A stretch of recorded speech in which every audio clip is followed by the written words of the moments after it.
Assalamualaikum warahmatullahi wabarakatuh. Hari ini saya mau bercerita sedikit tentang pengalaman saya bisa sampai ke kerja di Korea ini ya. Ini saya akan membagikan pengalaman saya tentang bagaimana proses caranya bisa sampai di sini. Ya, sebelum untuk menuju ke cara-caranya, kita harus mempunyai syarat-syarat sebagai berikut ya untuk bisa mendaftar ke Korea.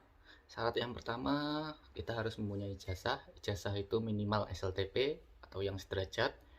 Dan yang kedua, umur. Umur itu laki-laki ataupun wanita sama aja, yaitu umur 18 sampai 39 tahun. Dan tidak buta warna dan tidak dalam masa pencekalan atau kita di Indonesia melakukan pelanggaran gitu, tidak bisa ya untuk daftar ke Korea. Dan tidak mempunyai riwayat penyakit berat. Contohnya HIV, hepatitis, TBC, dan lain-lain. Pokoknya penyakit yang berat ya. Nah, jika syarat-syarat tadi sudah terpenuhi ya, kita menuju ke step berikutnya yaitu cara-caranya untuk menuju ke Korea. Ya, cara yang pertama kita harus belajar bahasa Korea ya.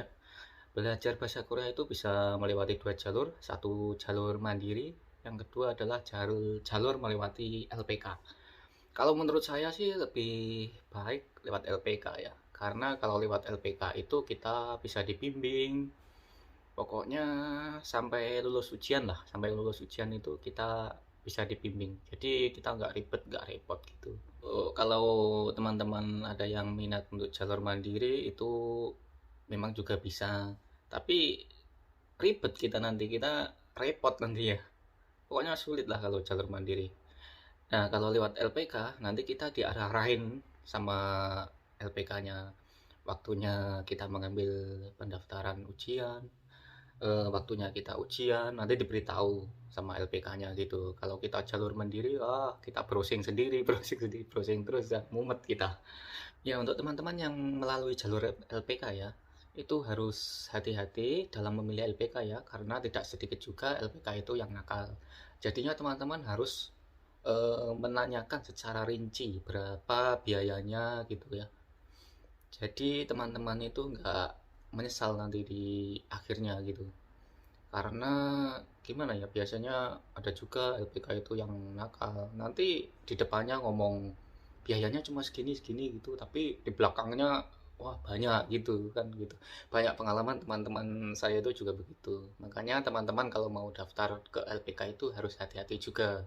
Dan teman-teman, ada juga ini ya, ada juga yang mengiming-imingi gitu, mengiming-imingi berangkat cepat gitu ke Korea dengan biaya yang cukup besar itu. Jangan mau dibohongi ya, karena Korea itu butuh proses dan prosesnya itu ya lumayan panjang gitu. Jadi nggak bisa secara instan. Kerja di Korea itu terutama di bidang manufaktur itu adalah program G2G alias pemerintah Korea dengan pemerintah Indonesia. Jadi bukan sepele gitu. Bukan sepele, 1 bulan berangkat, 2 bulan berangkat, enggak. Itu enggak benar ya. Jadinya teman-teman harus hati-hati. Ya, setelah teman-teman memilih LPK yang tepat, nanti teman-teman belajar bahasa Korea yang rajin karena bahasa Korea itu cukup penting ya di sini ya. Kalau teman-teman nyampe sini nggak punya senior, nah itu sangat bingung sekali kalau tidak bisa bahasa Korea. Kalau punya senior ya lumayan lah, ada yang bimbing gitu di sininya gitu. Jadi untuk antisipasi itu teman-teman harus belajar benar-benar bahasa Koreanya ya. Oke, setelah belajar bahasa Korea sudah, nanti teman-teman itu ada ujian. Nah, ujian bahasa Korea itu nanti untuk buat persyaratan kita sending dan persyaratan kita ke Korea. Nah, setelah teman-teman semua ujian Korea lulus, nanti step berikutnya kita pembuatan paspor ya. Nah, pembuatan paspor nanti gunanya untuk sending data ke Korea. Untuk setting datanya sendiri yaitu persyaratannya sebagai berikut. Yang satu itu ya sertifikat kelulusan tadi, kemudian fotokopi paspor yang berwarna, yang ketiga adalah surat izin orang tua yang sudah menikah, surat izin istri ataupun suami, kemudian yang keempat hasil medical check up, kemudian yang kelima adalah rekening tabungan atas nama sendiri. Nah, itu persyaratannya sending. Nanti setelah itu di sending. Kalau yang ikut lembaga, nah nanti disandingin lembaga gitu.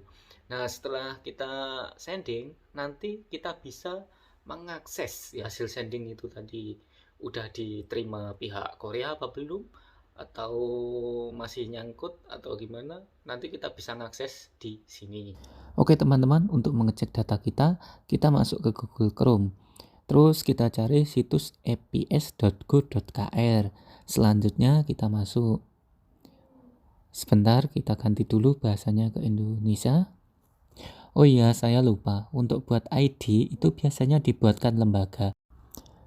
Buat teman-teman yang belum daftar, teman-teman klik mendaftar. Setelah masuk, teman-teman ikuti petunjuk selanjutnya. Cara mendaftarnya, kita masukkan 16 digit nomor yang diterbitkan ketika hasil ujian IPS topik diumumkan. Oke, berikutnya kita masuk dan hasilnya seperti ini. Nah, semua data kita nanti bisa kita lihat di sini. Setelah data kita terkirim, kita menunggu disetujui dari pihak Korea. Dan itu butuh proses. Ini bagian cukup lumayan lama bagi sebagian seseorang. Karena perusahaan Korea yang menentukan langsung dan banyak juga pesaing kita yang mendaftar ke Korea. Setelah kita dapat perusahaan, izin kerja nanti dikeluarkan. Kemudian kita akan dikirimi kontrak kerja atau biasa dikenal dengan SLC. Nah, setelah dapat SLC, kita persiapkan mental dan fisik karena kita akan melakukan preliminary selama 1 minggu. Ya, buat teman-teman yang belum tahu apa itu preliminary itu adalah pembekalan supaya kita nanti siap kerja sesampainya di Korea Selatan. Nah, setelah kita melaksanakan preliminary selama 1 minggu, nanti step berikutnya kita akan melakukan pemberkasan. Pemberkasan itu adalah pengecekan kelengkapan tentang data-data kita, gitu ya.